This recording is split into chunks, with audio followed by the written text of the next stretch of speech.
Welcome to the Private Practice Startup Podcast, where we help ambitious private practitioners across the globe to brand themselves and grow their dream practices. We chat with successful private practitioners, business coaches, and marketing experts, bringing you tons of practice building ninja tips. Visit privatepracticestartup.com for awesome resources, attorney-approved private practice paperwork, and our signature marketing e-course. Here are your co-hosts, Dr. Kate Campbell and Katie Lemieux.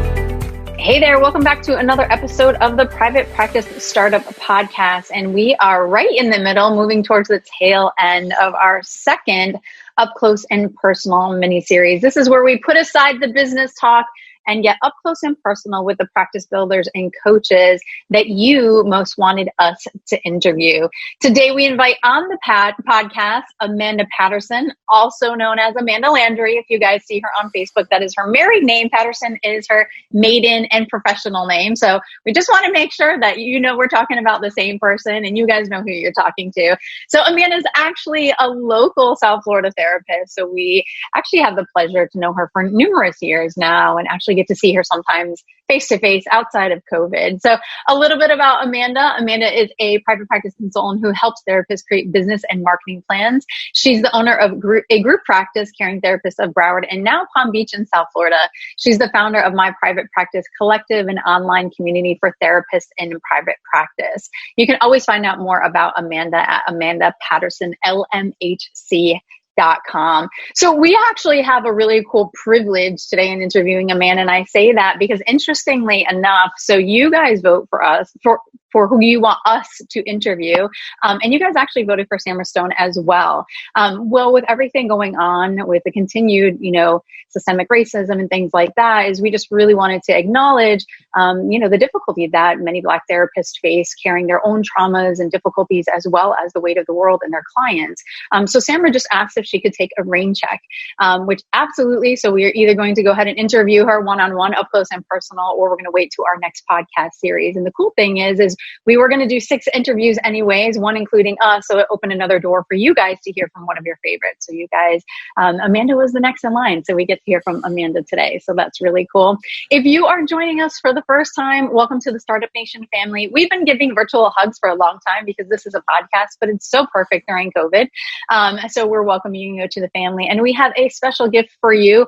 Like it or not, we all are required to have paperwork and definitely that consent. So we actually have a paperwork course, a free paperwork course for you guys that you can take that also includes a free copy of our customizable attorney-approved HIPAA form. Head on over to privatepracticestartup.com, over to the resources page, and there you will see that. And of course, if you're a loyal listener, welcome back.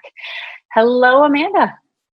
Well, hello. I'm excited to be here. I know I've been here before and I'm here again, and it's so fun to be with you. Welcome back. To be with you. So before we dive in, and our first question is going to be the story of you, but before we do that, we just wanted to take a quick moment from our sponsor. Tired of never quite feeling comfortable with your private practice financials? I'd like you to meet Green Oak Accounting. Their goal is to empower private practice owners with the financial information they need to make good business decisions. They specialize in working with solo and group private practices in the mental health industry, so they are uniquely positioned to help with figuring out what's normal in your business finances and what's not. So if you've ever had a conversation with your accountant or bookkeeper that left you wishing that they understood private practice or had some best practices to share, head over to greenoakaccounting.com and schedule a free consultation to see if they might be a good fit for you. They can help you with all your accounting needs, from bookkeeping to payroll to profit first and budgeting and forecasting. Head over to greenoakaccounting.com now. When it comes to keeping your practice organized, you want software that's not only simple, but the best. We recommend Therapy Notes. Their platform lets you manage notes, claims, scheduling, and they have a new awesome telehealth platform for your online counseling sessions. They offer amazing unlimited phone support and email support, so when you have a question, they are there to help. To get started with the practice management software trusted by over 60,000 professionals, go to therapynotes.com and start a free trial today. Enter promo code PPS, as in Private Practice Startup, and they will give you 2 months to try for free. Go to therapynotes.com. Amanda, let's dive in and talk about the story of you. Where did you grow up? Do you have siblings? What was your family life like? So, I grew up in South Florida. I am actually a Florida native, if you can believe it. There are so few of us. And I grew up in Miami, in North Miami Beach, went to school there, grew up in that area. And then somewhere along the way, we moved up to Broward County. And I had been in Broward County for many years, where my, one office is at. So I went to school. I actually, I have 3 siblings, Elizabeth, Kimberly, and Kathleen. It's really interesting to call them that because we call them like Liz, Kim, and Kathy. We have little nicknames for each other. I'm very close to my sisters. Those are, 3 women in my life that, I cherish very much. So they're very near and dear to my heart. And I grew up sort of like in a middle class, kind of like normal kind of, family life, nothing, sort of like, I think sometimes people assume like if you're a therapist that, you maybe come from like a certain kind of family. And my family had its ups and downs, kind of my own, traumas that drove me to, I think, really become a therapist. It's definitely informs my work. And really, I think why I'm passionate about helping people, work through their own things because, I have my stuff from my, from my childhood, my life, growing up and those kinds of things. Where do you fall in line in your sibling order? So I am the oldest. That probably wouldn't surprise most people given my sort of like direct personality and like go-getter spirit. So yeah, I'm the oldest. And we are set all 7 years apart. My mom was like, I'm having 4 children. We're going to have them back to back. It was a pretty, in a quick succession. So we're all very close, like even, through the age differences. It was funny. I was talking to them yesterday. We weren't really close when we were growing up because I guess I thought I was like too cool for, young siblings, but probably about the time I turned 16, I was like, okay, like I'm going to love these, little kids, sort of like my own, right? Like somewhere along that when I matured, I would say, was when I really got close with my siblings. And what were you like as maybe a tween and teen? What were you like? So it's interesting. I had a very strong personality. If you ask my mom, she will say like I was born with a strong personality. It wasn't really, I don't really know where that came from. There was just, I always like describe it. There was a fire inside of me, right? Like, and I didn't really know what to do with that fire. So I was always, very opinionated, always like sort of like wanted what I wanted, didn't really like to take no for an answer, especially at that age when your hormones are, racing and, you're going through a lot of different changes. And so, but I was also kind of like, and still am sort of like also this like bookworm, straight A student. Like if anybody, I'm a Harry Potter fanatic, like a Ravenclaw, right? Like that's my house is Ravenclaw because that's my, like sort of like style of learning. So kind of have like 2 sides to me, this like person who is extroverted, wants what she wants, goes after things, is ambitious. And then also this side where I love reading books and I really like learning, and kind of have that introverted side to myself too. We have a specific question regarding Harry Potter. Would you rather play Quidditch or have the invisibility cloak for a day? Definitely play Quidditch. Because for the invisibility cloak for a day, it's like, I don't know. I'm probably not all that interested in going around invisible. I'm like more interested in playing Quidditch. Like that sounds like a lot of fun. Okay, so for people who don't know about Harry Potter, what the heck does that mean? So Quidditch is the sport they play. It's sort of like a combination between lacrosse and soccer. They play it on flying brooms, and you have to make points, and you have to catch the golden snitch. It's like this whole like process that J.K. Rowling really developed in her books, and there are people who do play this on the like kind of like a field hockey kind of thing. They do have it. I don't think they have it in South Florida, but I've seen it in other places. where you can play, but it's designed to play on a broomstick. Got it. While flying through the air. Do you have one of those in your closet? So, I'll tell you a funny story. We purchased a house actually 1 year ago today. So this is a very significant day in my life.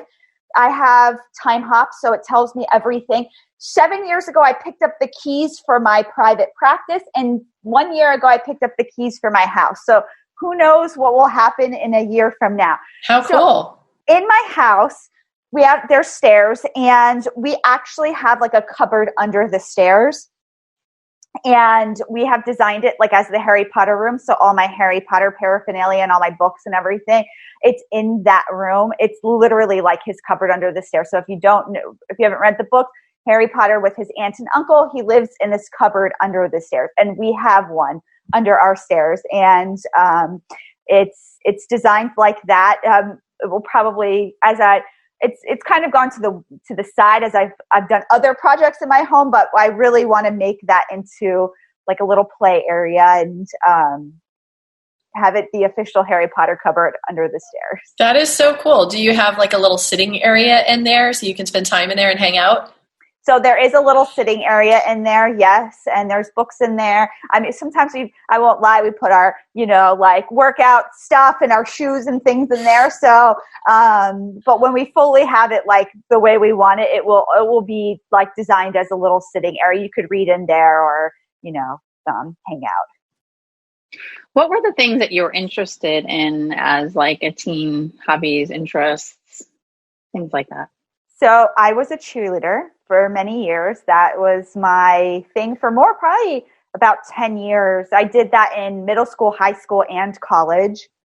And so that was like my number one hobby then. All my friends were from cheerleading.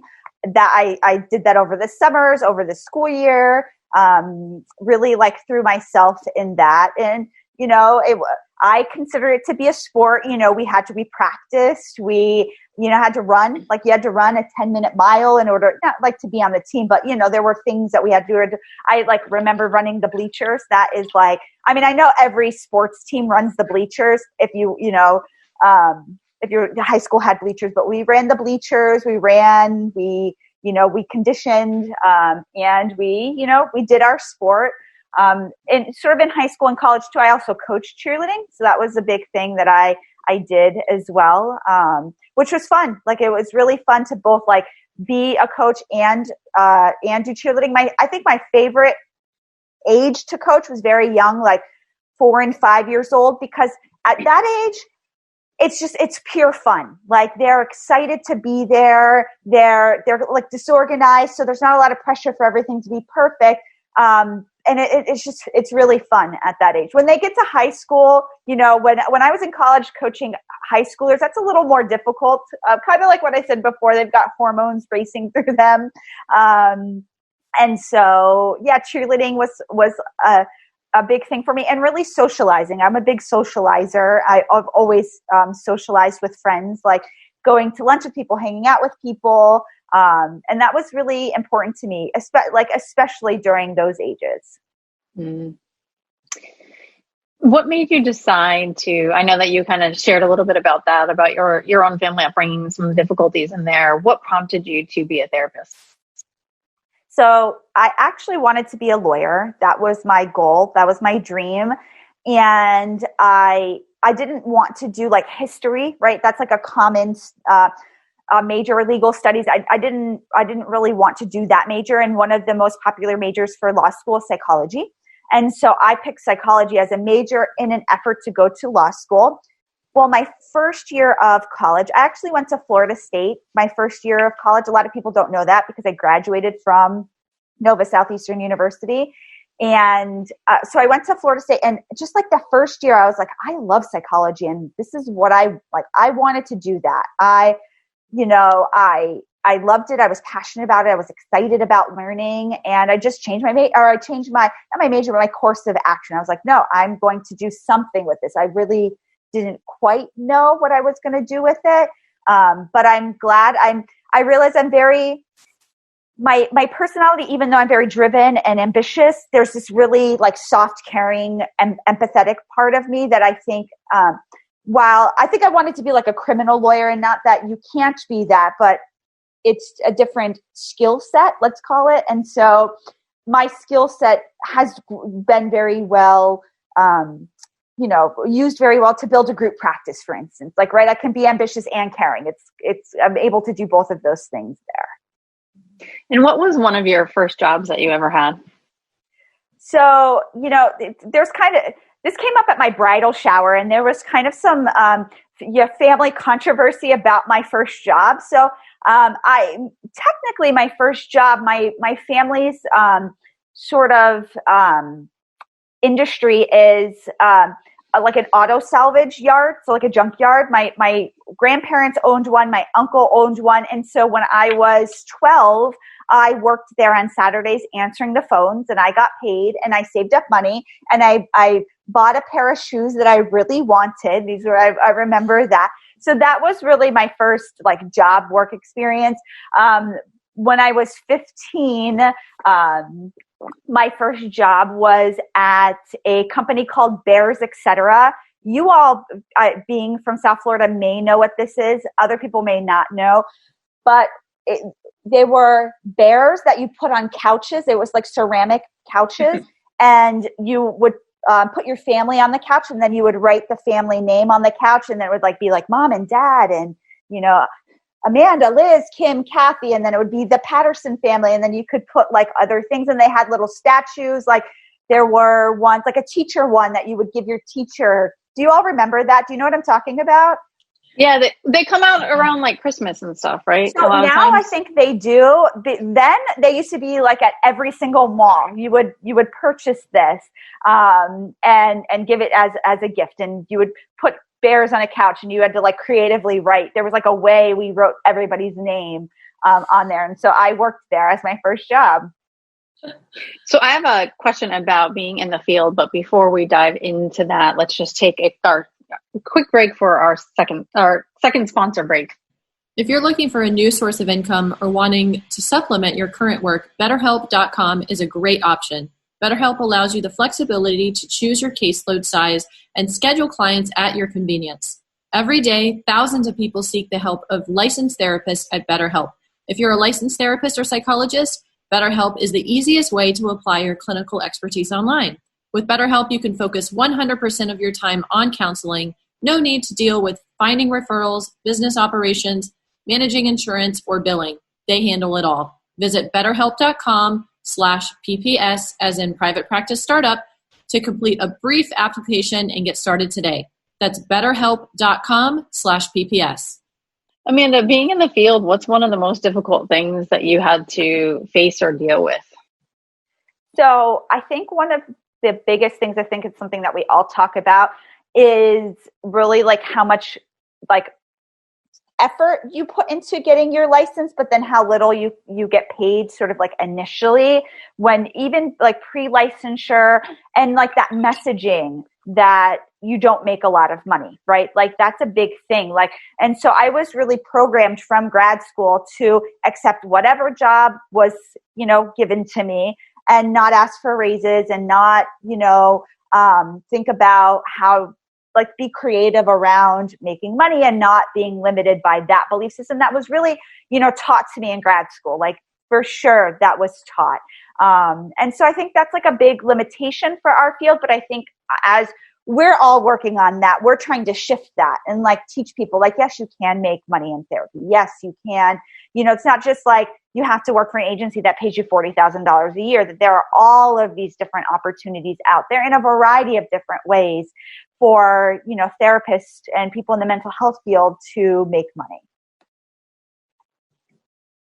Well, since we're on the business topic, one of the questions that someone had sent in was, if you had a coach at this particular point in your career, what would you want from that coach? So,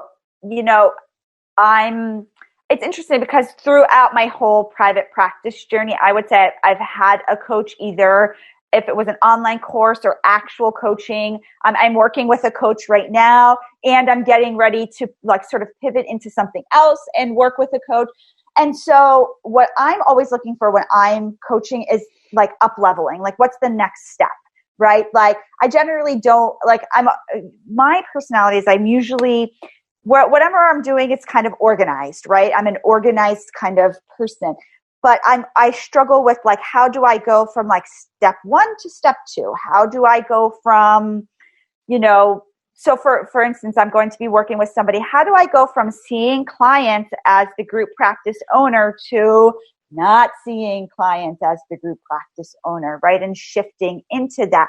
That sometimes is not always clear on how to do it. And so when I have worked with coaches before, I haven't had, knock on wood, a bad experience, right? I've always been able to get what I needed from that person at the time.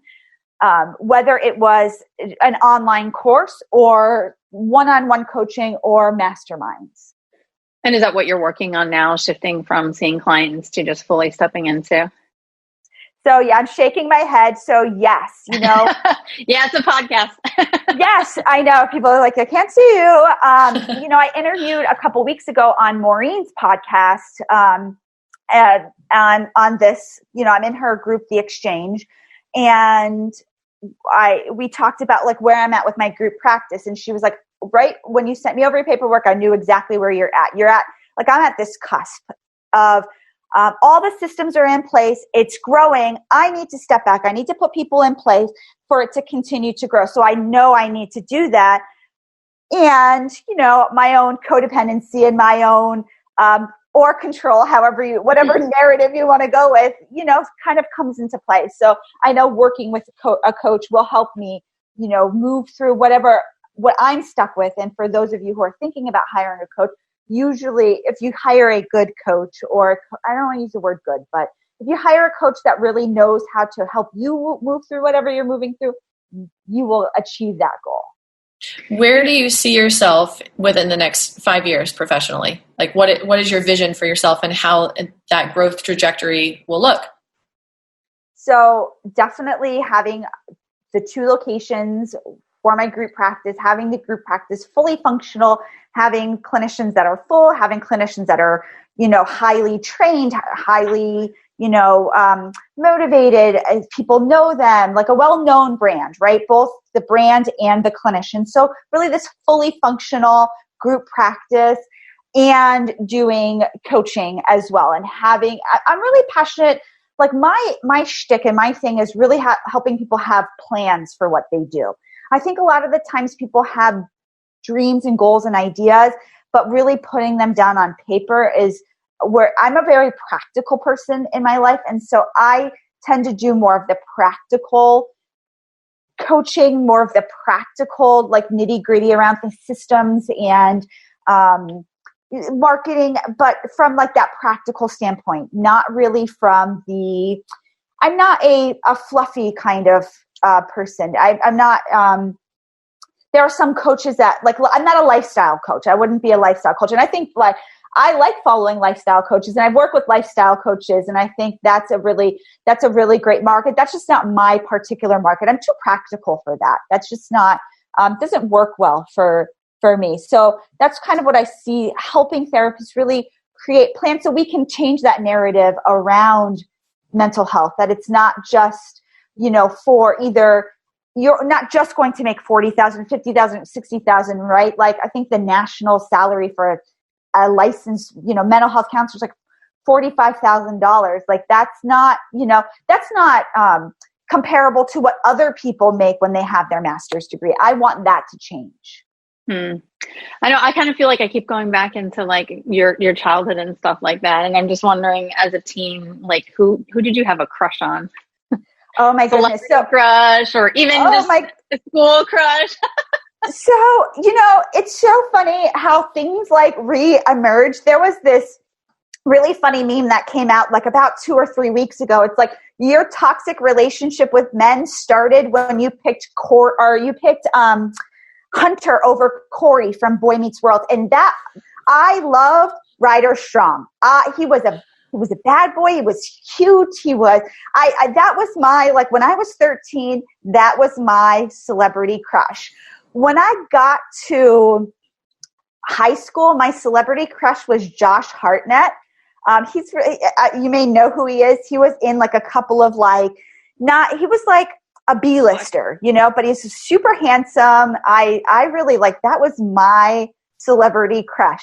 In high school, he was in Black Hawk Down, right? He was in Black Hawk Down, which is a pretty popular movie. He was in Halloween H2O. He was in The Faculty. If you like scary movies, The Faculty is a great movie. I love that movie. We actually watched it a couple of years ago, from the lens of an adult eye. It's kind of interesting. But yes, that was my crush. And then, my boyfriends in high school tended to be, I had two sort of long-term boyfriends, athletic, kind of I dated popular-ish kind of guys who were athletic. One was very smart. And yeah, that was my, I was kind of that. I was class president, right? I was a cheerleader class president. I was sort of that typical high school kind of student.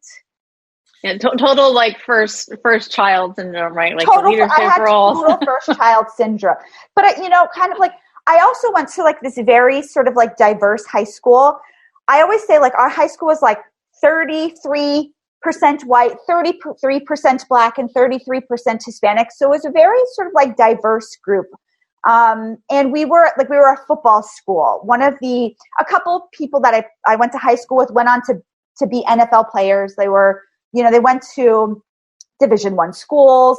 They played in the NFL, and that was a big part of what brought us all together in high school was sports. That was a big thing. We had pep rallies and we had spirit days, and we, I don't know, the typical things that you see, I guess, on TV. I had that, but from this sort of pretty diverse landscape. It wasn't until I went to Florida State where I was oh, this is different than what I went to in high school. That was kind of culture shock for me, because what I knew, I went to school in Hollywood, Florida, which is sort of close to Fort Lauderdale. For those of you who are listening, it's kind of not even a suburb, because it's sort of a city in and of itself, but it's pretty, I had a pretty typical high school. I don't want to use the word typical, but TV typical high school experience. It was fun. I have affectionate and warm feelings towards high school. Not that there wasn't a fair share of high school drama, but I enjoyed that part of high school. And tell us how you met your husband. So, it was funny for me to talk about Rider Strong. So my whole through lots of different dating experiences, therapy, journaling, willing into my universe a good guy. My husband is wonderful. He is more Corey than Hunter. He's a very just a very nice. He's got a very nice energy. Where I'm a little wiry, he's just really stable. So we met in undergrad, actually. I was in a sorority in undergrad and he was in a fraternity. And so we socialized at those levels. I was a little bit more of a bookworm than he was. He was a little bit more of a partier. But we were always kind of maintained a friendship through many years. We went to grad school together. Kind of a funny story is I had a crush on him in grad school. And I remember those feelings that I had for him. Nothing really developed then. We were sort of on two different paths at that time. And he had dated a friend of mine in college. And that was a cardinal sin. She was a sorority sister of mine. So back then you didn't date other sorority sisters' boyfriends. That was you did. So anybody's was not in a sorority. Yes, there are many unspoken rules. That was one. So I just kind of had this crush. It never went anywhere. And we always stayed friends because we have the same birthday. So every year I would text him on our birthday and wish him a happy birthday. And he's also in the field. He's a psychologist. So we, kind of he would send me referrals. His brother and sister-in-law worked for me at one point in an agency that I worked for. And it was kind of weird because we've always sort of lived in a close proximity together. We always worked in a close proximity together. So I said, he's always in my orbit. And I just never, I realized it, but I didn't, now it makes sense. And so we reconnected about 5 years ago, actually at a wake for a friend of ours that passed away. And he was like, I'm going to call you. Like, we should go out sometime. And like, true to form to my husband, 3 months later, he called me. We went out, and as they say, the rest is history. I'm glad that you shared about the birthday thing. So I was going to have you share that little fun fact about you guys. And your birthday is August 21st? No, August 9th. Birthday. We're close. Okay. I know it was in August. Yeah, August. I was going to say, wow, the 21st, that's mine. I was like, wait, no, that's Kate. It's funny. One of my like little known facts that most people don't know is like when it comes to dates, I'm like Rain Man. Like once it's in there, like boop, it's like in there. That's awesome. Yeah, so Allison's is the 20th, Kate's is the 21st, yours is the 9th. All right, it's all in there. A lot of Leos. Yep, lots of Leos. Yep, oldest child, Leos. That you and I are on a very similar path professionally. Lots of connections there. I think it's a good time for us to transition into our fun lightning round. Are you ready? I'm ready. Well, before we do that, I want to hear about an embarrassing moment. I know that's going to take a little more than a lightning round. Amanda? Okay. I do not want to tell this one because it's the first one that came to my head, but it's a famous story. I went down, I can't remember now. My friend, I have a really good friend, Amanda, from high school. I'm going to have her listen to this because she'll laugh, but we went down to a concert. I can't remember if it was Smashing Pumpkins or Bush. I was into like 90s alternative music as a high schooler. We were in 9th grade. And we were leaving a concert, and some guy mooned us. And I just thought that was the funniest thing. And we lost our minds, and I peed my pants in her sister's Trans Am. Because he mooned you peed your pants? Because it's just that funny? This really funny thing. Like I think there were like some more details to the story, but it was so funny. I peed my pants, and I have kind of a weak bladder. I'm a therapist. I go to the restroom between every session. Like my clients know it. My family knows it. And so I just lost my bowels and literally peed my pants. And her sister, who was like doing us a favor and picking us up in Miami from, this concert, or she may have taken us, but, when I was 14 years old, it's the thing that came to mind when you asked me that question. So I knew I had to share that. Yeah. And if you only shared that you got mooned one time and didn't share the thing in the pants, it'd be like, okay, how is that embarrassing? No. I love it. So I know that you're a vegan, and probably a lot of people don't know you're a vegan. Someone had asked, do you miss eating meat? And when did you become a vegan? So it's been 10 years now. So I do not miss eating meat at all. It is not anything that I crave, I desire, I want. The only thing that I would say, it's like the convenience sometimes, though the world has gotten much better than it was 10 years ago. Now I can go anywhere and find anything for the most part. The convenience factor just sometimes is annoying. But my husband is a very picky eater, so it's not like he desires these 5-course meals with lots of intricate ingredients. So we kind of are good on that path. But yes, it's been 10 years. And I'm also like what's considered like an ethical vegan. Like I don't use leather products. I don't unless I'm forced. Like people will be like, your steering wheel in your car, but there's really no choice with that one. I guess there is a choice, but most cars will not, unless you have some kind of like cloth steering wheel. I don't even know if they do that anymore. It's leather. But the seats in my car are leather. I went and bought a leather couch, these kinds of things. So Gotcha. No Louis Vuitton bags for me.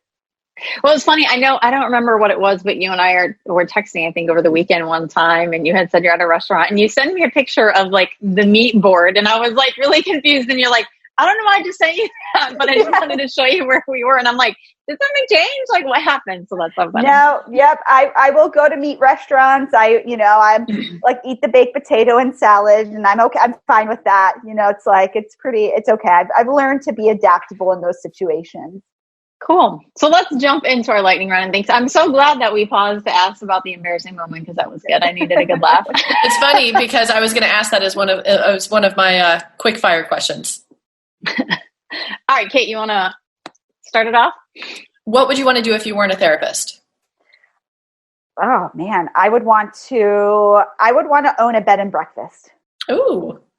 Nice. What's one of your biggest pet peeves? Bottles in the car that move, like if you like leave like empty water bottles and they move around. Like in the back and like yes, roll around type of thing? Like even thinking about it's like creating anxiety. It's like nails on a chalkboard for you, I hear. What's one of the favorite places that you've ever visited? So I would say like our honeymoon, we went to Whistler in British Columbia in Canada. It was beautiful. It was fun. We were going to go again for our anniversary and then COVID happened and it got canceled. So we're planning on going in December. What time of year did you go? We went like April, which still there. It's still very cold and we skied and it snowed and we were planning on going in early March or like late March. So now we're planning on going in December, which will be very cold. I bet it'll be beautiful with all the Christmas lights and everything. Very excited. Oh, nice. What's something that you're afraid of? I'm afraid of the dark.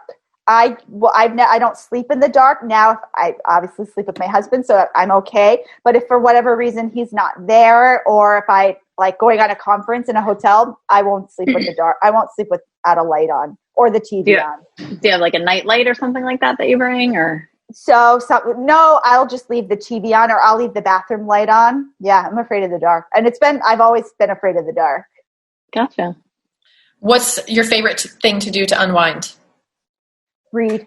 Mm-hmm. Definitely read. And I've been doing, like in this quarantine, I've been reading a lot.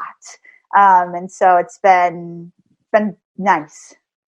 So speaking of reading, so what's one of your favorite non-business books and one of your favorite business books?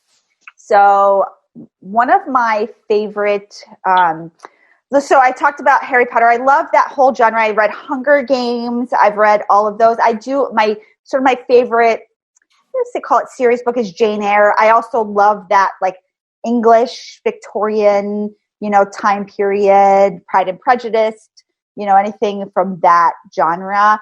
My favorite business book, I would say one thing that really, and I know you all are fans of this too, like Profit First. That was really like a game changer for me. Like, a lot of other business books and are like kind of like give you these ideas, but they don't really give you like the nitty gritty of how to do things. Like it's not really how to.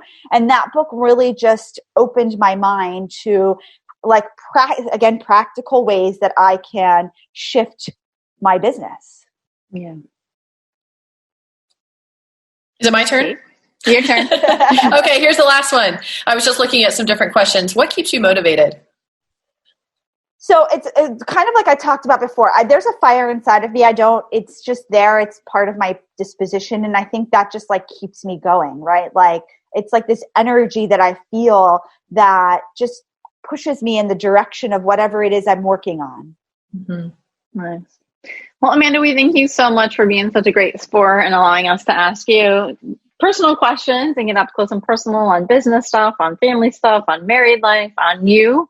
I know that a lot of people who follow you and those who are just getting acquainted with you will really enjoy this podcast. So we so appreciate you being here. And Startup Nation, don't forget to join us next time and make sure you check out all of the Up Close and Personal and even the last series that we did as we interviewed a ton of folks per your request. So Startup Nation, stay inspired and thanks for allowing us to inspire you guys from startup to mastery. Take care, everybody.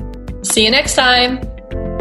Thanks for joining us on The Private Practice Startup. Visit theprivatepracticestartup.com for awesome resources, free trainings, attorney-approved private practice paperwork, and so much more.